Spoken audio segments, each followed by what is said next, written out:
ചൂടപ്പം പോലെ വന്ന 3 നല്ല അടിപൊളി വണ്ടികളാണ് ന്യൂ ഷേപ്പ് വാഗണർ. എങ്ങനെയില്ല 2020-21 രജിസ്റ്റർ 20 ലാസ്റ്റ് നവംബർ വണ്ടി.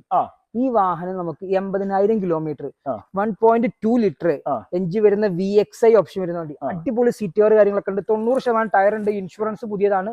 ഈ വണ്ടി നമുക്ക് ഓഫർ റേറ്റിന് 490 ഈ വാഹനം കൊടുക്കാം. 490 ഓഫർ റേറ്റാണ്. ഓഫർ റേറ്റിന് കൊടുക്കാൻ പറ്റും. അതേപോലെ അടിപൊളി ഓട്ടോമാറ്റിക് ഇഗ്നിസ് ഓട്ടോമാറ്റിക് 1.2 ലിറ്റർ വരുന്ന ഓട്ടോമാറ്റിക് കളർ വരുന്ന വണ്ടി. Push button start, keyless entry, navigation ഒക്കെ വരുന്ന വാഹനം. ഈ വാഹനം നമുക്ക് വെറും 5.4 ലക്ഷം രൂപ കൊടുക്കാം. ഈ 5.4 ലക്ഷം രൂപ കൊടുക്കാൻ പറ്റും. അതേപോലെ ബലേന 22 ലാസ്റ്റ് വണ്ടി. അതും കമ്പനി തന്നെ 360 ക്യാമ ഒക്കെ വരുന്ന ആൽഫ വേരിയന്റ് വരുന്നത്. ടോപ്പ് എൻഡ് കേട്ടോ. ഇതിന്റെ മുകളിൽ ഒരു ഓപ്ഷൻ ഇല്ല. 5 പുത്തൻ ടയർ വരുന്ന വണ്ടി. ഹൈ ക്വാളിറ്റി വണ്ടി. കമ്പനിയിൽ നിന്നല്ലാതെ സർവീസ് ഒരു നെട്ട് പോലും മാറിയിട്ടില്ല. അത്ര